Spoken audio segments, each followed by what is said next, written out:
Vem comigo que eu vou te ensinar a colocar sombra nos seus desenhos. Aqui eu vou falar um pouquinho de como a sombra é formada para vocês entenderem a lógica e conseguirem aplicar a sombra em diversos cenários. Então, primeiramente, a gente precisa perceber de onde está vindo a iluminação, porque é a partir daí que a gente vai conseguir reproduzir a sombra correta. Vou começar fazendo alguns desenhos à mão livre para mostrar diferentes ângulos de iluminação e suas respectivas sombras projetadas. Neste primeiro, eu fiz a luz vindo do canto superior direito. Dessa forma, o lado superior direito do objeto será o mais iluminado, e no lado contrário estará a sombra, porque é o lado que menos tem incidência de luz. No segundo exemplo, eu fiz um quadrado e considerei que a luz está no canto superior esquerdo. Aqui, para deixar com um efeito um pouco mais realista, eu fui construindo novas camadas com a mesma cor de verde que eu usei nas outras facetas do quadrado, que estão sem a incidência de luz. E a sombra projetada desse objeto vai seguir a proporção do próprio objeto,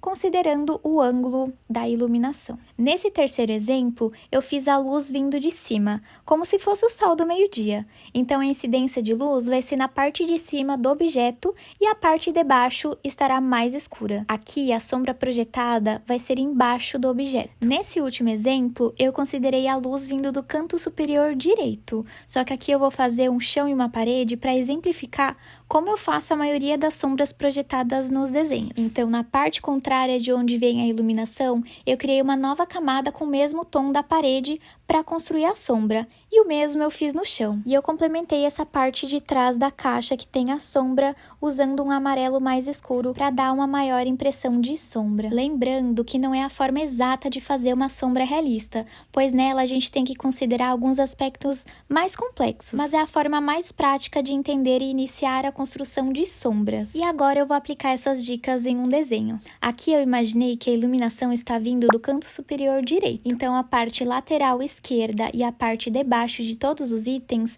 vai ter sombra. E você pode fazer esse processo usando a mesma caneta que você usou no fundo, ou utilizando um tom acima para demarcar mais as sombras. No caso, eu estava usando o mesmo tom do fundo e eu achei que estava ficando sem muita marcação. Então, eu peguei um tom de amarelo acima para deixar as sombras mais marcadas. E além de sombrear, eu uso essas dicas para fazer alguns efeitos. Nessa porta, eu quis trazer uma aparência de molduras. Então, eu usei um tom mais escuro para criar uma profundidade nela. E geralmente nos meus desenhos eu faço esse contorno mais simples abaixo dos objetos, porque é uma maneira mais fácil de reproduzir a sombra. E é muito perceptível a mudança que a sombra faz no desenho. Ela passa uma sensação bem maior de profundidade. E nesse vídeo eu quis contextualizar de forma simples o básico de como funciona a luz e sombra